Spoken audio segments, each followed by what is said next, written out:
All right. Hey, crew.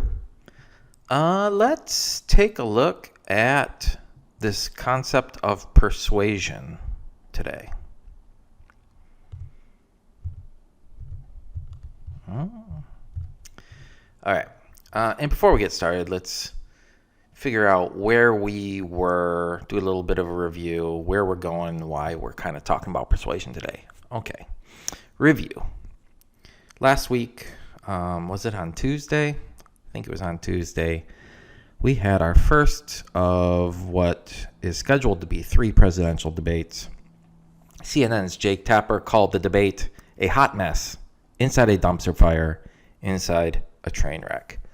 We mentioned that in class, and I think we have few dissenters from that position. I really enjoyed reading and listening to your responses with respect to the debate. And again, not sure if we will get debates 2 or 3, especially with respect to our president's recent health concerns with COVID. But what we are certainly going to get is a vice presidential debate. And call me naive, call me overly optimistic.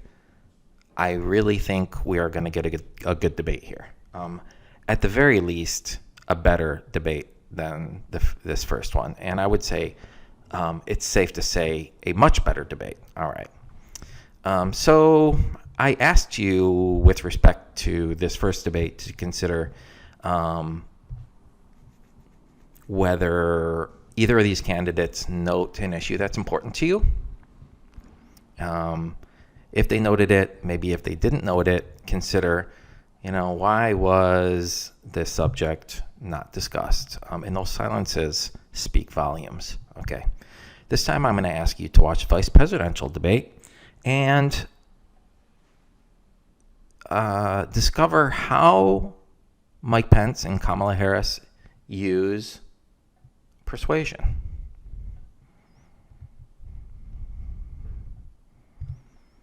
All right, a little bit about the history of persuasion. Here we have our Greek philosopher Aristotle. For context, Aristotle was the student of Plato, who was a student of Socrates. All right, that's sort of the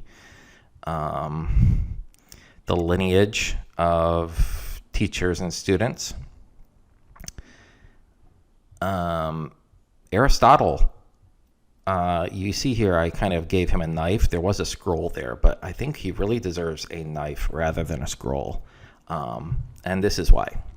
Aristotle was very interested in the anatomy of things, the workings of things, not just physical anatomy of animals, but the anatomy of concepts, like what makes a good government, what makes really good literature, and finally, with respect to our concern here, what makes up persuasion? How do individuals persuade? What's the anatomy of persuasion? And just as a little anecdote, Aristotle did have a student as well, Alexander the Great. Of course, not a philosopher, and perhaps died a little too young to have his own pupil. Nevertheless, there it is. Okay, the anatomy of persuasion. Looking at these 3 Greek terms, ethos, logos, and pathos. Let's talk about what each of them are. Okay, ethos. Why is this person credible? All right, so one way in which you can persuade someone or convince someone of something is if, for instance, they know that you're trained. All right? You may be more inclined to believe some things that I say because I have this title of a teacher. Okay? So that's sort of part of my ethos, my character, my credibility. You know that I'm a teacher. You may be more inclined to listen to me on the subject of history than, for instance, listen to someone else. And with this in mind, you may be more inclined to listen to David Johns on math more than you would listen to me with respect to math, right? Because he has more credibility in that subject, or Gary Anderson, right? I think he teaches a number of 9th grade classes.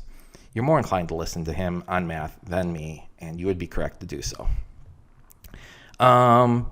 You may see this wonderful doctor here wearing these white lab coats. All right, another indication of, hey, you can trust me. I got a white lab coat. Right. Of course, people can use deception on this. Here we have Becky G selling Pepsi. I don't know what is up with the celebrity effect, but I don't know how Becky G somehow, or celebrities in general, are in these positions to sell you products. Nevertheless, we're inclined to do it. Who's that TikTok star now? She's selling Dunkin' Donuts. Charlie, I forget her name, but you know who I'm talking about, all right? Travis Scott with his meal deal. Why is he such an authority on McDonald's? Well, he's really not. But part of the ethos is also we're inclined to believe celebrities, right? It's part of persuasion. How about this gentleman? I hope he looks familiar to you. This is one of the most important individuals in U.S. history. His name is Cesar Chavez. He successfully formed a union, which ultimately became the United Farm Workers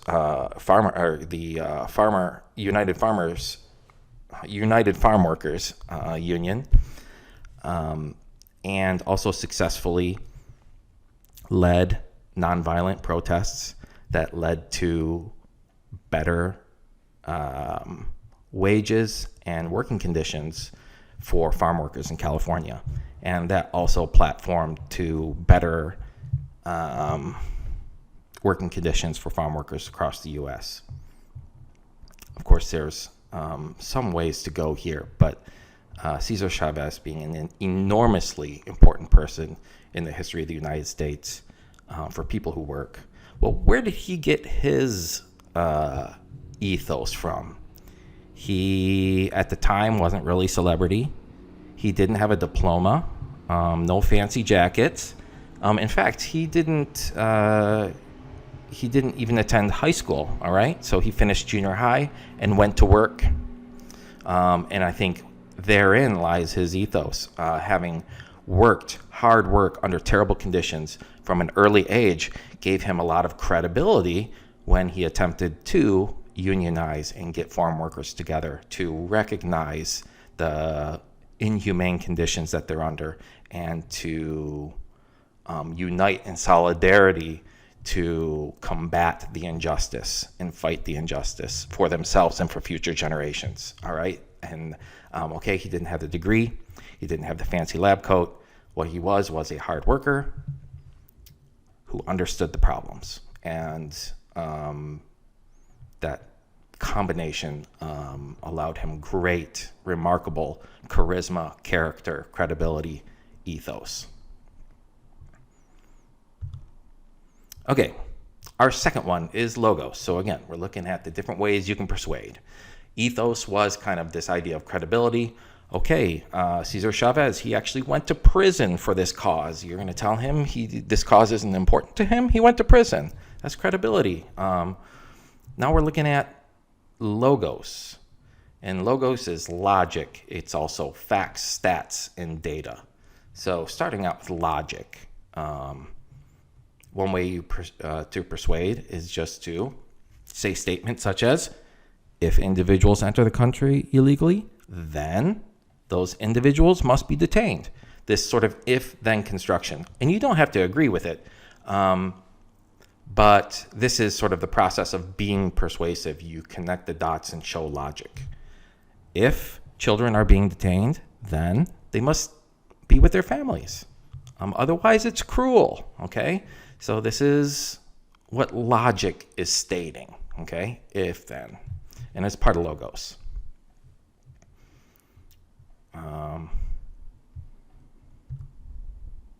If you text and drive, you could very well hurt yourself or others, right? Simple if-thens. Other logos, stats, data. There are 60.6 million Hispanic people in the U.S. Among U.S. cities, Chicago has the 6th highest number of Hispanic individuals. I didn't know that. I learned that. And that's actually from Pew Research. Okay. The U.S. provides more COVID tests than any other country. Okay, this last one can show that logos can also be deceptive. While this statement may be true that the greatest amount of tests are being offered in the U.S., it's a little bit deceptive, right? We also have, a large number of cases. Not everyone is maybe getting a test. There is sort of, you're maybe getting the test, but then there's also even a week or longer amount of time in between the time you take a test and get a result. So, sometimes logos can be a little bit deceptive, right? And it can distract from what the real concerning issues are. What you'd like to see is that the U.S. has the least number of positive cases in the country, along with the idea that they're doing the most testing, right? That'd be ideal. That is not accurate, however. All right, so logos, facts, data, all right? This is leveraged on the part of a speaker in order to persuade you of a position. Finally, pathos, this emotional appeal. And, the first thing that comes to my mind are always those ASPCA commercials where you have those poor animals that need your help, and you're inclined to give money. They're asking for money, and it's hard to watch those commercials. I definitely choose to divert my eyes or change the channel when those come on. But these things that pull at your heartstrings, they're forcing an emotional appeal, and that emotional appeal can be right? It can also be fear. For instance, images such as this one were leveraged by the White House in order to raise concerns over what they called this caravan of people heading toward the border, and they would show all kinds of pictures of mass peoples marching throughout Latin America, purportedly toward the border. All right. And in some cases, toward the border, but not at the border. Okay. So the idea is fear, okay? That could be a way by which you persuade people to do something. Here you have an American hero. And I bet her face looks familiar. Her name is Magdalena Gomez Gregoria. She's from Mississippi. She's an 11-year-old. And her father was detained by ICE, ultimately returned home, nevertheless, in this moment and for some time afterwards. She was away from her father, and this image struck the news all over the world. And, no matter what your positions are on ICE and detainment, you can't help but just break for this little girl, right?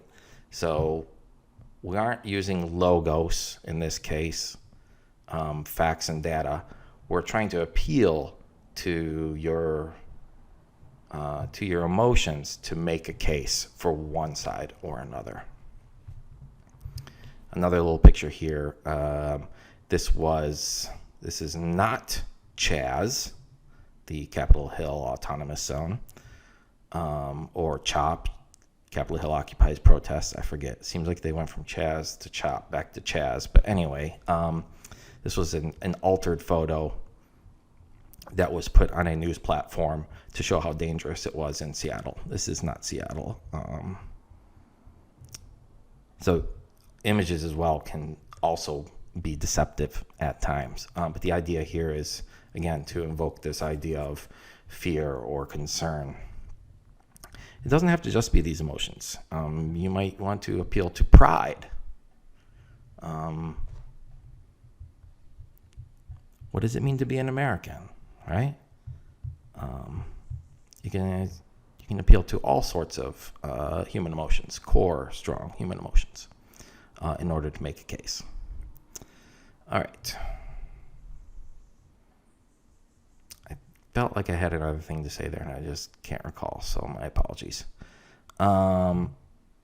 So now at this point, we have explored these three different features of persuasion.